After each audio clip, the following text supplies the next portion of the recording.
आलवी का एक भिक्षु अपने लिए कुटी बनाना चाहता था, इसलिए हाथ में कुल्हाड़ी लेकर पेड़ काटने गया। उसने पेड़ को काटना शुरू किया। उस पेड़ के आश्रम में एक वृक्षदेव कन्या रहती थी। वह भिक्षु के पास आई और बोली, भंते, इस पेड़ को नहीं काटें, मेरा आश्रम नष्ट हो जाएगा। मेरा घर, मेरा विमान नष्ट नहीं करें। उस भिक्षु ने उस पर कोई ध्यान नहीं दिया। वह पेड़ काटता ही रहा। उस वृक्षदेव कन्या ने यह जानकर कि मैं अपने बच्चे को यहाँ बिठा दूँ, शायद इसे देख जानकर भिक्षु पेड़ को काटना रोक देगा और मेरा विमान बच जाएगा, उसने अपने पुत्र को वहाँ बैठा दिया। भिक्षु पेड़ काटने को उद्यत था। कुल्हाड़ी उठाई हुई थी, उसे रोक नहीं सका। कुल्हाड़ी चला दी, अतः वृक्ष कन्या के पुत्र की बाँह कट गई। अपने बच्चे की यह हालत देख उस वृक्षदेव कन्या को बहुत गुस्सा हुआ और उसे प्रबल क्रोध ने आ घेरा।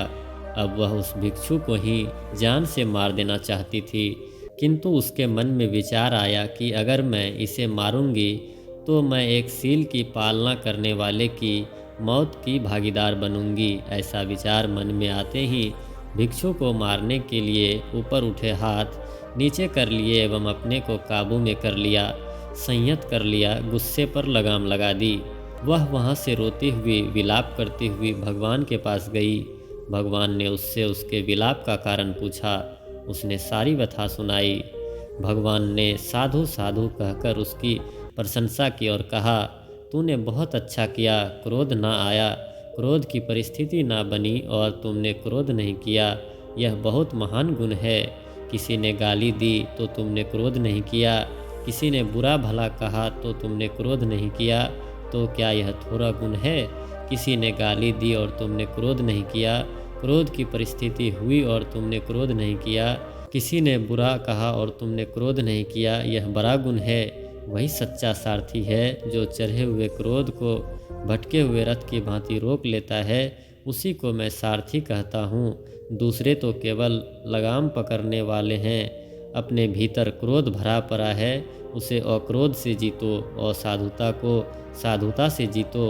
अपने शरीर के इन स्कंधों को समझो, उसके अंतर्भूत नियमों को जानो। ऐसा जानकर क्रोध का दमन करने वाले बनो। सिर्फ लगाम पकड़कर रथ को हाँकने वाले मात्र मत बनो, सारथी बनो। क्रोध के अधीन होकर हमारा रथ भटक रहा है, ऐसे रथ को वश में करो। सारथी की तरह वही सच्चा सारथी है जो चढ़ते हुए क्रोध को भटके हुए रथ की भांति रोक लेता है, अन्य तो केवल लगाम पकड़ने वाला ही है।